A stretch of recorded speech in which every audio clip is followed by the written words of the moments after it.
Hola, buenas, soy Adrián de Libre Estado.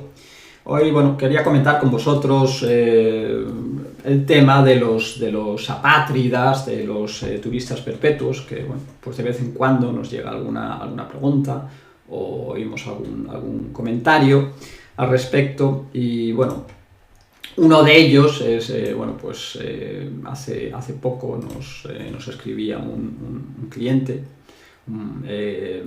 que nos decía que su asesor pues le habían dicho que España no acepta apátridas. Es decir, que pues porque esta persona estaba viviendo sin una residencia fiscal y su asesor español pues le decía esto, que se haga con un certificado fiscal, que se haga con un permiso realmente con un país en el que reside y se convierte en residente fiscal, porque si no España podría convertirle en residente fiscal, ¿no? Entonces, claro, aquí yo creo que hay un poco de confusión, ¿no? Porque sí hay muchas reglas que pueden convertirte finalmente en residente fiscal en un país. Y claro, si no tienes la protección de otro, porque ya, si eres residente fiscal en otro país, pues ya has elegido al mafioso que te va a proteger, ¿no? Entonces, si ya tienes protección, pues ya estás bien, ¿no? Y lo malo aquí no es no tener esa protección, no ser residente fiscal en ningún otro lado, porque entonces cualquier mafioso, cualquier país puede partirte las piernas si no tienes esa protección, ¿no?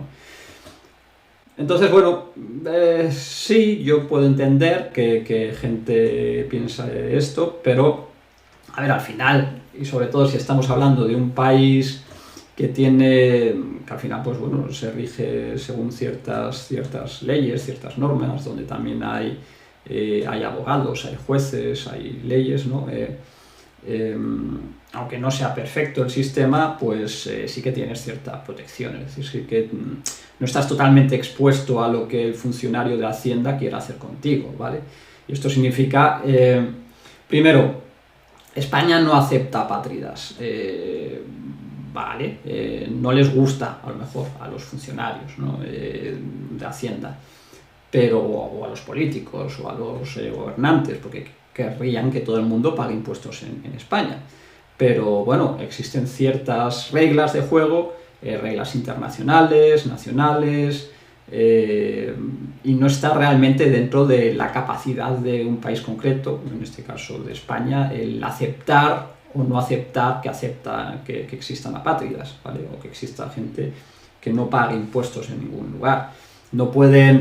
España no puede simplemente decir, pues mira, esta persona que está andando por ahí, pues la vamos a convertir en residente fiscal en España, porque sí, ¿no? Tendrá que tener en cuenta las normas que ellos mismos, ¿no? Que la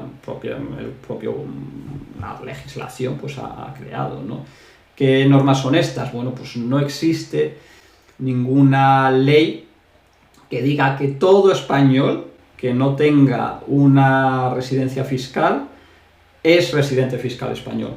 Por ahora no existe esa ley, ¿vale? Hay otros países en los que sí que existe, ¿no? Por ejemplo, en el caso de Hungría, si tú eres húngaro y quisieras ser un turista perpetuo, no podrías, porque automáticamente ellos dirían, no tienes un país en el que pagas impuestos, pues entonces automáticamente vas y los pagas aquí.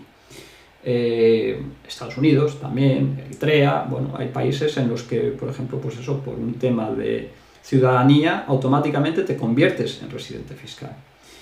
Pero, y luego hay países en los que, no tienen esas leyes, pero de facto, pues si no consigues hacerte residente fiscal en otro lugar, pues te lo ponen muy difícil.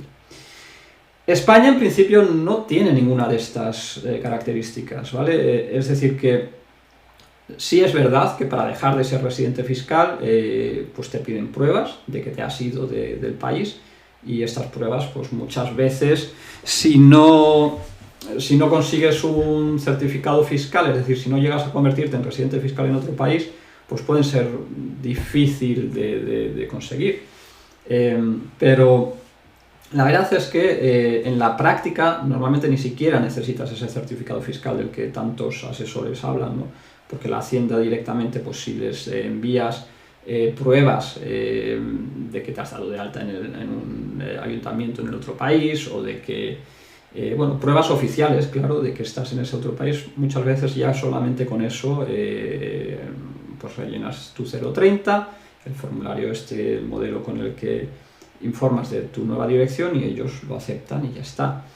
Otra cosa es si realmente sigues teniendo pues vínculos económicos con España, porque tienes ahí negocios, inversiones, pues entonces eso ya puede cambiar y ya pueden decirte, vale, sí, muy bien, pero queremos ver un certificado fiscal, y luego incluso a lo mejor ya se ponen a discutir contigo si realmente eres residente fiscal en ese país o no.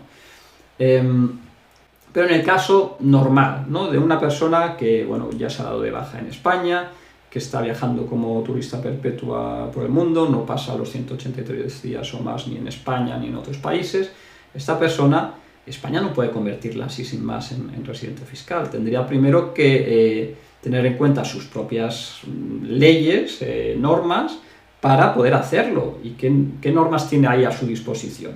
Tendría que poder decir que esa persona pasa 183 días o más en España. Si no es el caso, pues no es el caso, no puede hacerlo. Tendría que poder decir, bueno, no se ha dado de baja correctamente. Bueno, si tú has enviado el modelo 030, te lo han aceptado, ya está, ya ahí tampoco pueden hacer mucho más. Pueden decir, ¿qué más? Bueno, que tienes vínculos económicos en España más fuertes que los que tienes con otros países. Bueno, eso tienes que tenerlos. Si tú, por ejemplo, tienes negocios fuera de España, ¿de dónde van a sacar esos negocios? No pueden inventárselos tampoco, ¿no? Entonces, claro, al final, o bueno, por supuesto, si tienes a tu cónyuge o a tus hijos viviendo en España, hijos a tu cargo, pues eso sí sería también un problema, ¿no? Pero si no cumples con nada de esto, España no puede hacer nada. La Hacienda, los inspectores de Hacienda, los funcionarios de Hacienda, lo único que pueden hacer es intentar descubrir que sí que existe alguno de estos vínculos, ¿no? O que sí te estás saltando alguna de estas reglas o cumpliendo con alguna de estos requisitos que te convierten en residente fiscal, ¿vale? Y entonces, claro, otra cosa también es que Hacienda, en estos casos, cuando tú dejas de vivir en España, Hacienda ni siquiera sabe de ti, no sabe ni cuánto dinero tienes, ni cuánto dinero ganas, ni nada de esto. Entonces, si ellos no lo saben, tampoco van a ponerse a pescar a ciegas a ver si te convierten en residente fiscal. ¿De qué les sirve convertir en residente fiscal a una persona que a lo mejor no está ganando nada o casi nada? No hacen eso tampoco. Entonces, claro, esto de España no acepta apátridas, bueno, en principio no tienen, lo dicho, no está en su poder aceptarlos o no aceptarlos. Si tienes vínculos todavía con España porque, pues eso, tienes allí una empresa o varias empresas, o tienes allí inmuebles, tienes allí la mayoría de tu patrimonio, pues bueno, ahí ya sí que puedo dar la razón a este asesor, pero no es que España no acepte apátridas, sino que, bueno, en ese caso pues estás cumpliendo con ciertos requisitos que en España se han inventado y que hacen que te conviertas allí en residente fiscal. Entonces ahí sí que le doy la razón. Lo suyo es que consigas otro certificado fiscal, es decir, que te conviertas en residente fiscal en otro país, que sea más interesante, por supuesto, que España para ti, y ahí ya sí, pues tienes otro mafioso que te va a cuidar, que te va a proteger de los intentos de España de partirte las piernas y de convertirte allí de robarte, vamos, de convertirte en residente fiscal, ¿vale? Así que, bueno, pues esto es lo que quería comentar, que si eres turista perpetuo, si no estás, aunque seas español, España no puede simplemente convertirte en residente fiscal, y en muchos casos ni siquiera quiere, porque si no sabe lo que estás ganando, pues tampoco va a querer. diferente si tienes allí, si sí que saben pues que tienes un gran patrimonio, y entonces ahí ya pues las cosas se pueden poner más complicadas, y ahí sí que puede ser interesante conseguir el certificado fiscal en algún lado. ¿Qué sitios tienes? Pues bueno, hay países como Malta, como Georgia, como Chipre, donde pasando muy poco tiempo, incluso sin pasar tiempo, puedes conseguir un certificado fiscal. Suiza. Entonces, bueno, pues según tu situación, si necesitas ayuda, aquí nos tienes en Libre Estado, puedes contratar una consulta. Y si no, pues espero que este vídeo os haya ayudado, o te haya ayudado a perder este miedo, ¿vale? Así que nada, hasta la próxima.